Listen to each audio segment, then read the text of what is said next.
faith, family, fun. Join the Hangout. CFH. Good morning and welcome to your weekly hangout spot right here on the Catholic Family Hangout with myself, Luyanda Tema. You of course listen to Radio Veritas, the good news for a change, and you are either listening to us on the DSTV channel 870, the Radio Veritas app, or streaming us live at www.radioveritas.co.za. We just started off this Saturday with Walking on Sunshine by Katrina and the Waves, and truly I feel as though this song encompasses exactly how I'm feeling. I'm feeling ecstatic to be back with you guys on air this morning. Of course, we just wrapped up season 4 with the Nkosi family at the end of February, and if you guys tuned into that, you may know that I mentioned that this month would, or at least last month, would be my last month on the show for Catholic Family Hangout, and I would be handing over to a brand new presenter who you guys have heard from previously, Thandolotu Madinane. Of course, we're very excited to be handing over to her. I'm very excited to be working with her and continuing on being a part of the Catholic Family Hangout team behind the scenes. But when we thought about it a little bit further, we really thought, I can't just go just like that. So we decided throughout the month of March, we'll do a handover hangout where you'll get to know some behind the scenes information, learn about the story of how I came about onto Catholic Family Hangout, how Catholic Family Hangout came to be, get to know some of the interesting things that happened when we started our social media, when we started branching out and started doing even more fun things such as the holiday program that we did and having all the families come on in previous seasons. So before we get into that, and before we have a chat with Father a little bit later, we will be talking to Father Soli, and we'll also be having a mental health chat. Before we get into any of that and do anything further, we'll be listening to My God is So Big. And welcome back. You are still tuned into the Catholic Family Hangout with myself, Luyanda Tema. We just played you My God is So Big. And of course, you are listening to Radio Veritas, the good news for a change. You are either listening to us on the DSTV channel 870, the Radio Veritas app, or streaming us live at www.radioveritas.co.za. And if you did not know, we also upload these episodes every Wednesday on our Spotify account as well as on YouTube. So you can really just go up, search Catholic Family Hangout, and it will all pop up in case you ever miss out on any of the episodes. We have everything starting from season 4, episode 1, up until the holiday program, and also this episode. So if you're tuning in, catching up on the podcast, thank you very much for tuning in and hanging out with us throughout the week. And of course, as I mentioned, this month we are doing the Handover Hangout. And I suppose the biggest thing to start with is why exactly I am leaving and not presenting Catholic Family Hangout anymore. Of course, you guys have been accustomed to me being here for about a year now. Catholic Family Hangout has been running, and by the end of March, we would have reached 50 episodes, which is completely insane to think about. Never in a million years. If I think back to when this all started and the idea of Catholic Family Hangout came to be, I never thought that we would get to 50 episodes, and I'm excited to see what happens in the next 50 episodes, in the next 100 episodes, and I really feel as though Catholic Family Hangout is something that will continue to grow. But of course, as I'm mentioning, I will not be leaving entirely. I will still be behind the scenes and I'll still be hanging out with the team very frequently and helping them out, helping them navigate Catholic Family Hangout and keeping you guys entertained every week and coming back. But of course, I think the biggest reason for me leaving is the fact that I am now in my final year at varsity, and by the end of this year I'll be graduating and I'll be finishing off my degree that I've been studying for the past 3 years. And similarly to when I was doing TYT, if any of you have been with me since then, I did the Young Takeover show in my grade 10 to grade 11 year, and then I stopped in matric to focus on academics, and I'm doing somewhat of similar thing right now, to say, let me take a moment to focus on my academics 100% and get the marks that I really want to get as I close off my varsity chapter as well. So really that is the reason why I will no longer be presenting on Catholic Family Hangout, but obviously it's got such a special spot in my heart and in my life that I can't just leave it behind entirely. As I'm saying, I will continue to be present at many of the events at Radio Veritas, helping out with a lot of different shows, and obviously keeping company with the people coming on to Catholic Family Hangout. Of course, we just came back from auditions for season 5, and I can tell you guys now, I can't spoil too much, but we've definitely got very interesting stuff coming up for season 6. And throughout the month of March, you guys will hear about that a little bit further. And even next week, we'll be diving into a bit of a discussion with Tandoletu. And she'll be talking to you guys and talking with me about how she's feeling about starting off and taking over Catholic Family Hangout. But today, I really wanted to get into a conversation around change because obviously, me leaving as a presenter, even if I'm still here, it is a massive change in my life, and it means that my Saturday mornings will not necessarily be spent hanging out with you all. And it is very bittersweet, and I think change is something that is very weird for me. I think I've always felt as though change is one of those things that has to happen, but it's extremely scary. But also at the same time, I find it extremely exciting to look at the prospect of so many new things that are going to happen. And throughout this episode, even throughout the rest of today, we'll be having Father Soli come on and really just talking about Lent and even talking about how change is kind of reflected in Lent, how we can think of the Lenten period as a period of changing. And obviously, when we give up things during Lent, when we pick up new actions, we are changing throughout that season. And I think there's no better way to look at it. Obviously, as Catholics, we try and look to scripture to navigate our life and give us advice in a sense. So we'll be talking to Father Soli a little bit later. We'll also have Sis Pussy, the therapist, come on during our mental health segment, and she'll be talking us through how to navigate change, what are some of the emotional responses we'll be having. And this morning, I really hope that you and we really just, if you're going through a changing time, if you're starting something new, maybe ending something, I hope that this episode gives you guys some advice and helps you through that change the way I'm hoping it will help me through this change. But of course, as I mentioned, this month we're getting into a bit of a story of how Catholic Family Hangout came to be.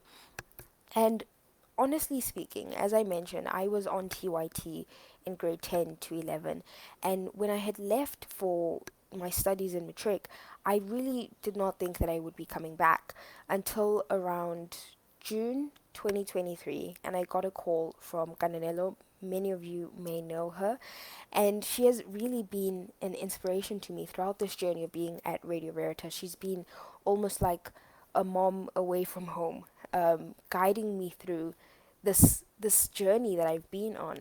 And she called me up in June, and she said to me, would you be able to come and host a show? And I just thought perhaps I'm going to come on and I'm going to do a very quick episode on TYT, fill in for somebody who couldn't do the show that week. And little did I know it would be the start of this amazing journey of building the Catholic Family Hangout. And at that stage, we didn't even have the name for it. We just had a family and we had this ambition of this thing that we could grow and we could have every weekend, which could be engaging for young people and can be engaging for parents. And we know that throughout the course of this period of Catholic Family Hangout airing, we've had a lot of people reach out and tell us how much they've enjoyed it and how much they've learned. And I think it's really fascinating because it's one of the shows that I feel as though it's almost targeted towards youth, but we have people who are much older than who we thought would be listening. We've got catechism teachers who come in and say, we've really learned a lot, even though you would assume that people who are older maybe than us would know everything. But it's amazing to just know how much people have learned and people have grown from the show. And I feel as though I've also had the same sort of experience throughout this period. But the start of Catholic Family Hangout really was a blur. And honestly speaking, my first ever episode, which was, I cannot remember the date exactly, but it was sometime in July 2023. And I just remember a week before being petrified of coming onto air. And I was like, I cannot come in, I cannot lead the show, because the thought of going through something like this and having to take charge was extremely terrifying. And with full transparency, I really feel as though this next stage in my life that I'm going into as I venture out of varsity and I graduate and I start on looking for jobs and starting to work and starting to try and network with people, I find that I'm feeling the exact same things that I felt when I started Catholic Family Hangout. Kind of that fear of adulting and taking on something that I've never done before. And I think that's something that I always tell the families when they come on before we start the shows, that it's really scary and I can't put it any other way. I think everybody always says they're really nervous to start, they're really nervous for the first show, and I say you're always going to be nervous, but you will get used to it at some point. And I think that's something that people can resonate with, even if you aren't in the broadcasting space, even if you aren't maybe doing public speaking, if you aren't like maybe an actress or somebody who is actively always putting yourself out there in that sense. But I feel in your day-to-day life, we all have some sort of way that we feel something that we feel scared about. And I'm not sure if I'll ever truly not be scared of things, and if I'll ever really grow to feel as though I know everything. I suppose that's something that does not happen because we always go through transitional points in our life. But I think it's just really interesting that I feel as though I've grown since the first episode, and I'm really proud of myself for coming into the studio that first show, and really just taking it on and continuing on with the show. And of course, as I mentioned, we've had 4 seasons so far, and we even had the holiday program, which some of you may have tuned into, which happened during December and January, and that was truly an amazing time. That was the first time Catholic Family Hangout had ever done a holiday special, and it's something that I'm hoping we continue on in the years to come. But it was just beautiful for all of the families to come together. In one of the episodes, we had a Christmas trivia game day, and we had all the families come in, and we really just got to learn about our faith a little bit further. And of course, as I'm saying, there's been so many highlights, and there's so many things that I'm going to be reflecting on throughout the course of March. But one of the biggest things that I think we've talked a lot about in the past few months when we had Gebet on with the Nkosi family, and that is the fact that we started our social media page, and that really has been one of the most exciting things. If you guys have tuned in and checked out our social media pages, we're on TikTok, we're on Instagram, as I'm mentioning, we also have our podcasts on Spotify and on YouTube. So if you've tuned into any of those at Catholic Family Hangout on any of those platforms, you guys may have seen some of the funny videos and some of the trends that we partake in on there. And I think the social media team and the social media aspect of it was something that was really interesting to us, because we wanted to continue to engage with you guys even throughout the week, to continue just hanging out. And I think it's been one of the most fulfilling parts of the show, because obviously that feels, in some ways, even though I've been on radio for a while, that feels as though it is one of the more safer parts of this job, I think. It's something that I'm used to, obviously, in my studies as a digital designer. So just partaking in the social media page was something that was really, truly incredible. And I think there's so many things that I would love to reflect on with you guys, and that I'd love to tell you about. Obviously, as I'm saying, there's so many funny stories and funny memories and things that happened throughout the course of the past year and a bit of Catholic Family Hangout, and I cannot wait to continue discussing it throughout the month of March, and really just giving you guys that insight into everything that happened that you may not have gotten to know about. But I think right now, as I'm mentioning, there is this transition and this change that I'm going through. And the best part of Catholic Family Hangout is obviously that hangout aspect and that family aspect. And soon we'll be taking a little bit of a break. We'll be listening to Glory by KB, as well as You Knit Me Together by Steve Green. And then shortly after that, we'll have Father Soli come on, and he will be leading us through a discussion, really just giving us some insights on Lent as a whole, and also just helping us understand how to prepare for Lent and how to take Lent as a period of change religiously but also emotionally. And then after that, we'll also be having a chat with Sisbusi the therapist, as I mentioned. But of course, there's so much to unpack, and I'm so excited for the remainder of March to continue on these discussions and let you guys in on some very interesting stuff. But for now, as I mentioned, we'll be listening to Glory by KB, and then You Knit Me Together by Steve Green. And welcome back. You're still tuned into the Catholic Family Hangout with myself, Luyanda Tema. We just played you Glory to Glory by KB, as well as You Knit Me Together by Steve Green. And of course, you are listening to Radio Veritas, the good news for a change. You are either listening to us on the GSTV channel 870, the Radio Veritas app, or streaming us live at at www.radioveritas.co.za. As usual, if you are a long-term listener of Catholic Family Hangout, you know that this is the time where we get into a bit of a chat with Father. And this morning I have got one of, I suppose at this point we can say one of Catholic Family Hangout's main family members, Father Soli, on the line. How are you doing this morning, Father Soli? I'm doing fine, and how are you this morning? I'm doing wonderful, and thank you again for allowing yourself to come onto the show today. Obviously, as I mentioned, this is a bit of an interesting program that we've got currently because I am handing over the Catholic Family Hangout to Tandulwetu, who will be joining us next week. And it brings me to a bit of a something that I'm very interested about. Obviously, as we are in entering the Lenten period very soon, as we have Ash Wednesday coming up, I'm thinking quite a lot about Lent and how Lent kind of everything that we learn in Lent is kind of reflected in what I'm going through currently in my process of leaving the station. And my first question to you is that obviously Lent is often seen as a season of renewal. So, how, as individuals and as Catholics, can we understand this renewal spiritually, especially because it relates to endings as well as new beginnings? Well, what a beautiful question indeed, because this question is helping us to understand our faith. Now, Lent is a season of renewal, yes. And during this time is the time of introspection, a time of penitence for believers often to embrace act of charity and also self-denial, seeking to emulate Christ's sacrifice and also his teaching.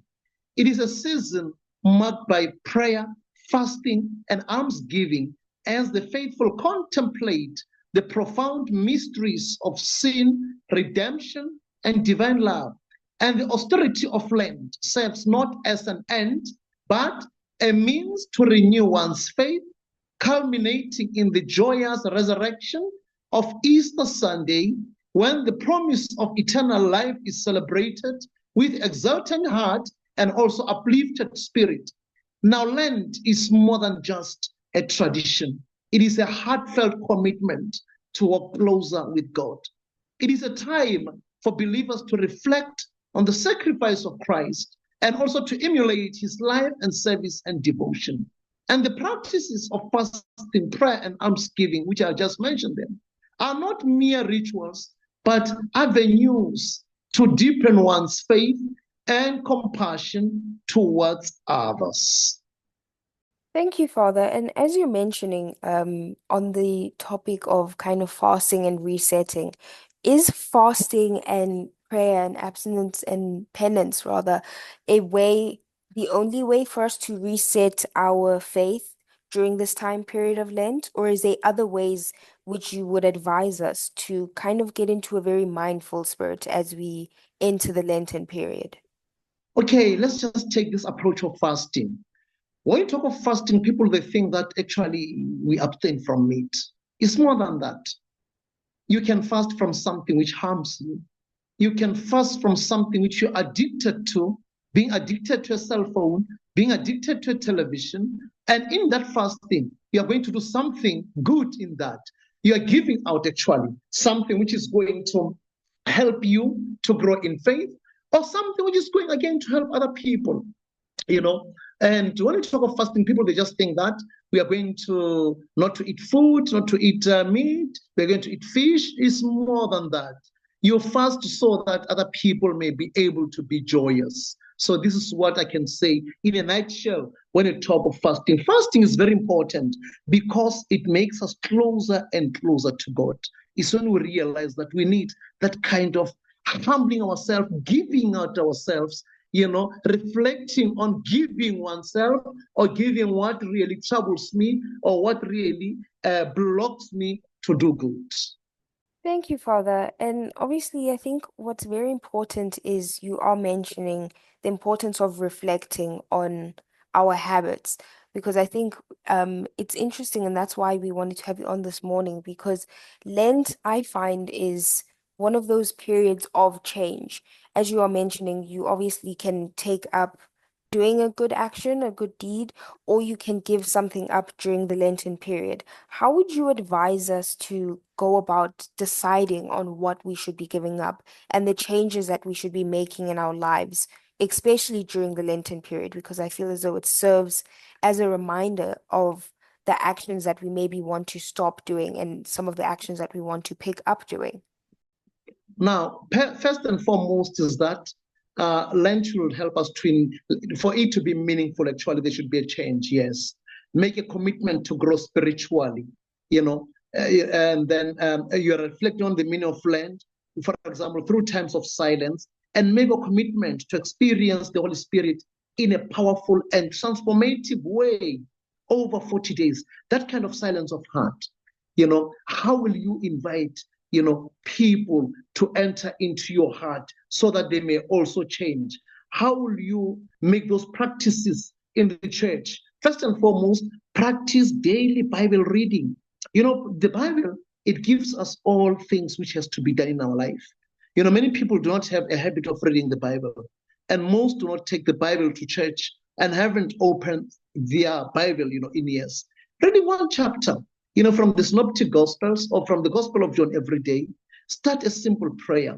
Lord, as I read your holy word, may your Holy Spirit fills me. That kind of a thing. You're trying now to get, into the spirit of Lent and into the spirit of committing oneself and the spirit of giving oneself.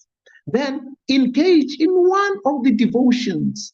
Devotions are so important because they will help you now, to focus in prayer. And again, the serve of your neighbor. If you usually give something, let me say you're going to give financially to those in need, contribute your time by volunteering at a local, whatever, food bank or pantry, cooking a meal for an organization and support those in need in your community. And if possible, take the opportunity to connect with the individuals who visit your church or organization. Explore how you and your congregation can host a weekly meal during Lent to engage with neighbors. It gives that kind of growth. It gives that kind of spirit of service and the spirit of sharing what you have to share with others. And put in mind that Lent shouldn't mean that it's a gloomy season, but it's one where we deepen our relationship with Christ. Move in the sense that it is not a notoriously looked down upon by many Christians and seems as a painful season to enjoy. We should be happy because this is the time we prepare ourselves. It can be tempting, yes, to think it is a season where we are forced to give up something that we enjoy. However, this means the fact that Lent is meant to be a time of spiritual renewal, and we are challenged to approach it with joy. Spiritual renewal, as I said, reading the scriptures, and also trying by all means to discipline ourselves in engage with the daily devotions and also the service of neighbor.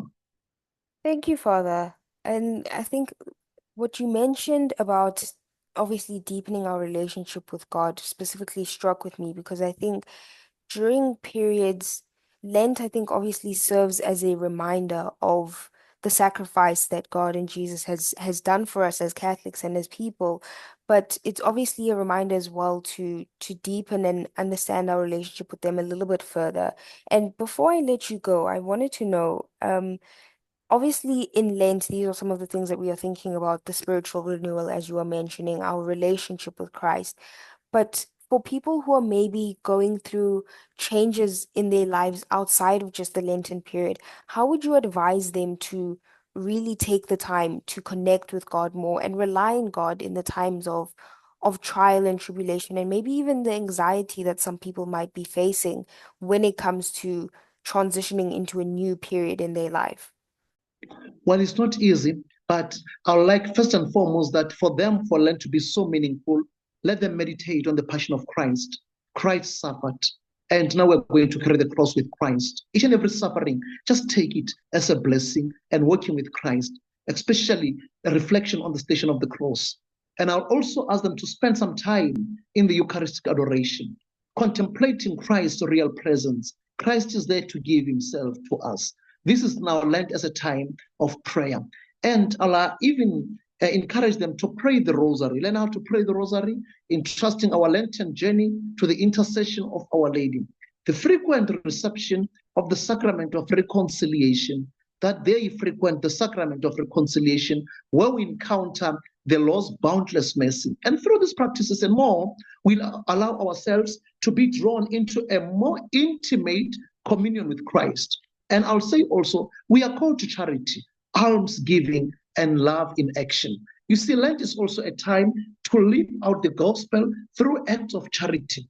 It teaches us not to pursue the self, but to live more for others. For example, as I said, almsgiving, not simply about donating of money, but also offering ourselves in service to others. That purifies us also. And as we experience hunger, weakness, and self-denial during Lent, we are reminded of those who suffer daily. And through almsgiving, it comes from the heart, moved by compassion, mirroring the self-giving love of Christ. And we have to consider ways of practice of almsgiving. You are going to support the poor through either financial generosity or volunteering, offering our time of those who are lonely or are in need of encouragement, practicing forgiveness, which is very important and very difficult, and reconciliation with those we may have wronged, performing small, unnoticed act of kindness as a way of imitating Christ's humility. Thank you very much, Father. I think you've definitely answered all of my questions very thoroughly, and you've given myself and the listeners a lot to think about as we enter the Lenten period, as we prepare for Ash Wednesday, which is coming up very soon. And obviously, thank you very much for coming on this morning and for always giving us very wonderful insights about our faith and just teaching us a little bit more. As I mentioned, I think you are definitely one of the priests who we can say is part of the Catholic Family Hangout family. So thank you again for offering yourself up this morning to answer my questions. And thanks very much. And may God bless you and to have a beautiful day.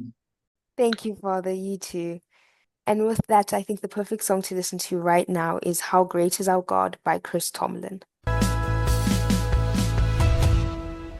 And welcome back. You are still tuned into the Catholic Family Hangout with myself, Leanda Tema. We just played you How Great Is Our God by Chris Tomlin. And of course, you are listening to Radio Veritas, the good news for a change. You are either listening to us on the DSTV channel 870, the Radio Veritas app, or streaming us live at www.radioveritas.co.za. So currently, if you are a long-time listener, you know that this is the time in the show where we typically have a mental health chat. And this morning, I've got a very special guest with me. I've got Sis Busi, the therapist. And for any of you who have not tuned into Catholic Family Hangout before, Sis Busi was the first ever therapist that we've ever had come on to Catholic Family Hangout. So it's really special for me to have her come on as I am closing off my period on the station. But Sis Busi, how are you doing this morning? I am good, thank you. How are you doing? I'm doing wonderful. And of course, thank you again for agreeing to come on. And as I mentioned, we're talking a lot around change and how to navigate Yes. change.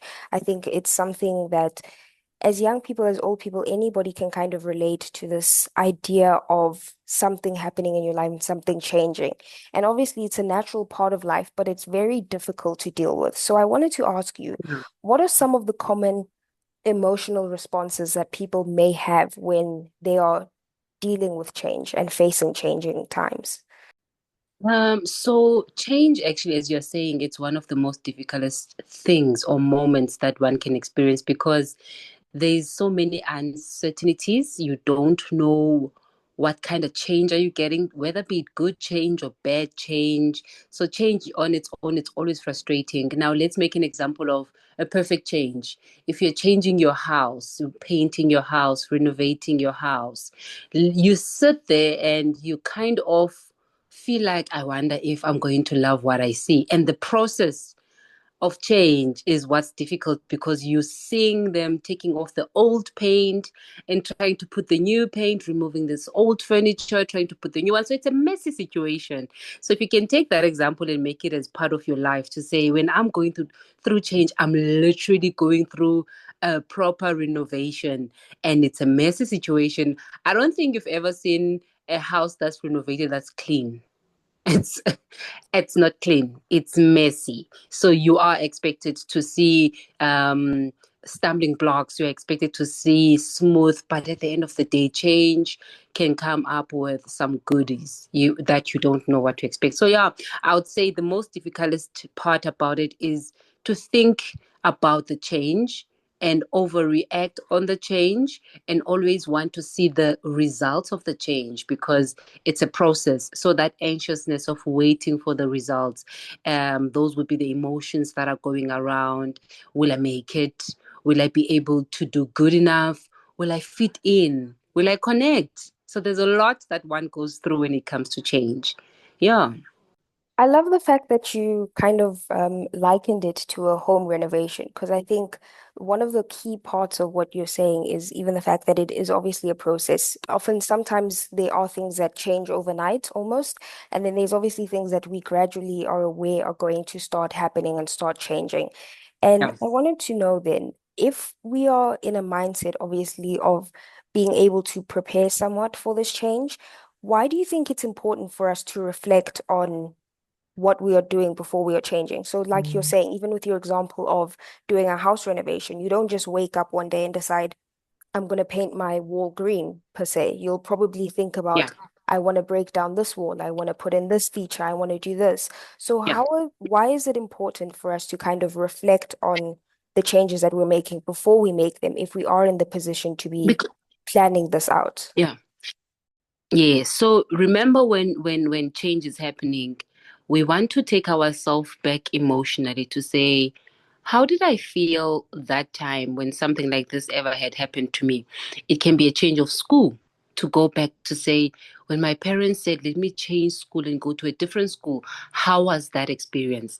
How did I deal with it? How did I get out of it? Was it difficult? Was it easy? Was it challenging? Was it emotional? Was traumatizing. So that experience would help you to move on the current change that you're making now, because you're going to understand yourself better to say, how was I before? What was the pain at that time, or what was the happiness at that time? And now moving into the current change or space that you might be moving into that you don't know. Now you sort of remind yourself of the tools that you've used, or remind yourself of how you even got out of that situation, which helps a bit, because it makes you feel a little bit comfortable into saying, if I did it before, what's stopping me of doing it now? If I went through a difficult change in my life where I struggled, but then today I am here, meaning I went through it and then I overcame it. So why should I feel this one is so difficult for me to overcome it? So that's the reason of us going back and reflecting back on the experiences, and now taking it into this new chapter to say, what am I expecting? What is this new thing that I'm expecting? We should always expect the beauty of something new, because change is difficult, change is new, change is beautiful, change is hard. So looking at the experience or what you are entering, I think when you set your mind to say, I am entering into a new phase in my life, into a new growth in my life, into a new spaces in my life, that helps a lot, because then you look forward to the new change. Thank you for that. That definitely makes a lot of sense. And I think even as a therapist, I'm sure you, on a one-to-one basis, you probably deal with a lot of people who are potentially facing a lot of changes in their own life. Yeah. But what if maybe you are somebody who's listening who doesn't have access to therapy, maybe doesn't have somebody to talk to on a regular basis? How do you think that they should go about strategizing the self-reflection and maybe even making the decision on if they want the change or not? Because I obviously, as I assume, within a context of a therapy session, maybe you would give advice on how to handle that. I know some people say that journaling helps. Some people say that gratitude, keeping a gratitude journal of some sort helps. Do you think that there's any sort of strategies that can help you ease into the self-reflection? Yeah. So first of all, I love the fact that you're mentioning the gratitude to say I'm grateful of what I have now and where I'm going. I always tell people to write down their vision. When your vision or your plans, or because remember, as much as change can be unplanned, when something is unplanned, you wake up and you restructure to say, okay, where to from now? What do I do next? And then when you realize that, oh, I've got the skill to step into new developments, I've got the skill to step into the new life. Now you start reflecting on the journal, on these goals that you've written, on these visions that you've written. And then that is what helps you to now start understanding the change. And the second one is to always have a healthy mindset or a positive mindset, because negativity is with us every day. You wake up, your mind is thinking negative. You go wherever, your mind is like, what if nobody likes me? What if I don't succeed? What if I fail? So always try to tap into your positive mind space to say, I'm going to be positive of the new change. I'm looking forward of what God is about to give. It's like giving birth, to say, I don't know what is in store for what I'm about to give birth, but I'm going to be positive to say, I know it's going to work well. So positivity mindset, meaning you always have those self-affirmations of positive thoughts. Write down, put your vision down, journal, and make sure that you live in that moment of change. Thank you for that. And as someone who is obviously going through a change as I'm leaving the show currently, I think personally I'm somebody who struggles a lot with letting go of things. And I tend to carry things on with me for a very long time. So if there's anybody else who's potentially listening and maybe is similar in the sense that they are maybe able to get through the transition of the change, but they're unable to let go of the past events, how would you encourage them or advise them to let go while still remembering the past moments with a positive light? So obviously, in these transitions, there's a lot of stresses and a lot of anxieties and a lot of traumas that I've experienced. And now you're seeing your behavior profiling into something that you don't know. It's difficult for people to just say, I'm going to let go of the past if I don't go into self introspection. Why was I stressed at that moment? And how did I get these anxieties? Why was I frustrated at that moment? Remember, everything goes with change and growth and development. The stresses of the past years might not be the same stresses of this year. The stresses before COVID might not be the same stresses as after COVID. So before you be like, oh, if I lose a job on COVID, who's going to employ me because I can't even travel around? If I restart a new journey, I don't know who I'm meeting because there's no person approach. We don't see each other. But now the times are different. The situations are different. Now, the mechanisms or the coping mechanisms I always advise people to use when they are anxious is for you to literally live. I think I said mindfulness. Let's be mindful of the spaces we're in, the environment we're in, the current situation that you are in. Once you are mindful in that space, it means that you are paying attention into detail of what's current and not of the past. Because if you're paying attention to the past, the situation of today is not the past. The situation that you're facing now is not of the past. It is totally different. It might have a similarity. It might have a trigger that looks more or less the same. But when we live in the moment, I think what helps me also as a therapist, even though I speak to people, I always say this current moment, this current experience, this current pressure is something that I'm going to live with now and understand now, than for me to say, oh, this has happened to me before. Let me start stressing because I know how this will turn out to be. So we shouldn't use that past experience, but to live in that mindful moment and to say, I am here now. Thank you for that, Sis Pussy. And before we let you go, I just wanted to know, obviously, as we keep mentioning, change is something that is very difficult, and you've given the listeners some insights of how to cope with this. But Yeah. naturally, I think when you go through a transitional point in your life, it is difficult to just go through it alone. And I think it's impossible almost to go through any sort of transition alone because you always have friends Yeah. and family who are around you. So if there's anyone who is potentially listening who maybe like the more closed off, sort of reserved type of person who finds it difficult to reach out or finds it difficult to talk to other people about their issues, whether it be a professional, whether it be a family member. Could you just explain to us maybe a little bit why it's important to reach out to people when we feel like maybe the load of these emotional burdens that we're feeling because of the events that we're going through, why it's important to share that with people, and maybe even how family members or friends can help somebody who is going through a change, who is potentially feeling anxious about this. Yeah, so the importance of going through or seeking help or therapy or having a friend or speaking to a friend or having family members to support you is because you can go crazy on your own. You can overreact on your own. You can accept things that should not be because you're on your own.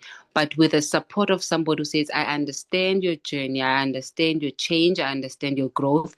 Let me walk this journey with you. So I would always advise people that are going through change to say, seek a life coach, because a life coach is somebody that's going to say, let's restructure your life. Let's sit down with therapy because we need to understand your triggers, your traumas, your inner critiques, those things that are changing how you think and how you feel and affecting how you produce work or how you act around people. So when we are alone, we are unable to criticize ourselves. We are unable to check in with ourselves. We are unable to even understand, am I taking the right decision or not?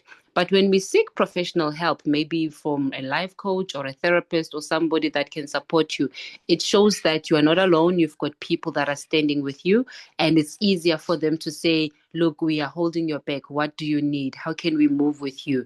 And a life coach will literally say, I can see your journey, where it started and where it's going. And this is what we are looking forward to. So you've got these people that knows the expectations, but helps you towards reaching those expectations. So that is an advice or something that I can share with you to say in order for us to navigate the changes in our lives, it's very important to seek help. And then when we speak to those people, they are easily to, hold us accountable as well. There's an accountability that works with us, that stands with us, that says, I know you can do it, and I've seen you where you come from, and I see where you're going. Starting from here, now I am here.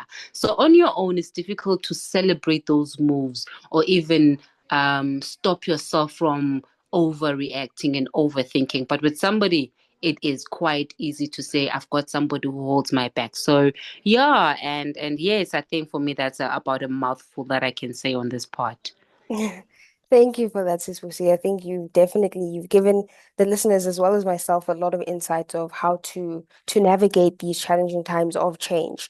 Yeah. Thank you again for coming on. As I did mention, you've been a part of my journey at Catholic Family Hangout from the start, even if you weren't a continuous guest. But it's just very Yes. special for me to have you on, seeing as I kind of started Catholic Family Hangout out with having you on the show. So thank you again for joining us this morning. Thank you so much. And may you enjoy your own journey. Have fun. Don't overthink, overreact. Step into it with more love and laughter and live in the moment. Thank you so much.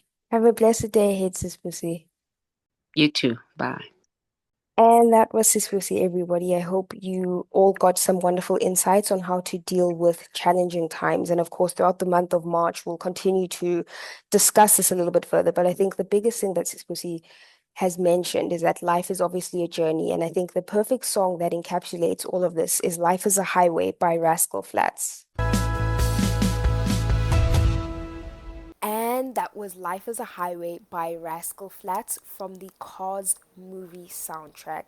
And of course, you are listening to Catholic Family Hangout with myself, Luyanda Tema, and you are listening to Radio Veritas, the good news for a change. Of course, today we have discussed quite a lot around change. We've had a little bit of a reflection on some of my highlights of the show, some of the things that I was thinking when the show started, and we also got some wonderful insights from Father Soli and from Sisbusi about how to deal with change and how to navigate our lives when we go through a change period, as well as also how to prepare for the Lenten season. Of course, we are having Ash Wednesday coming up on the 5th of March.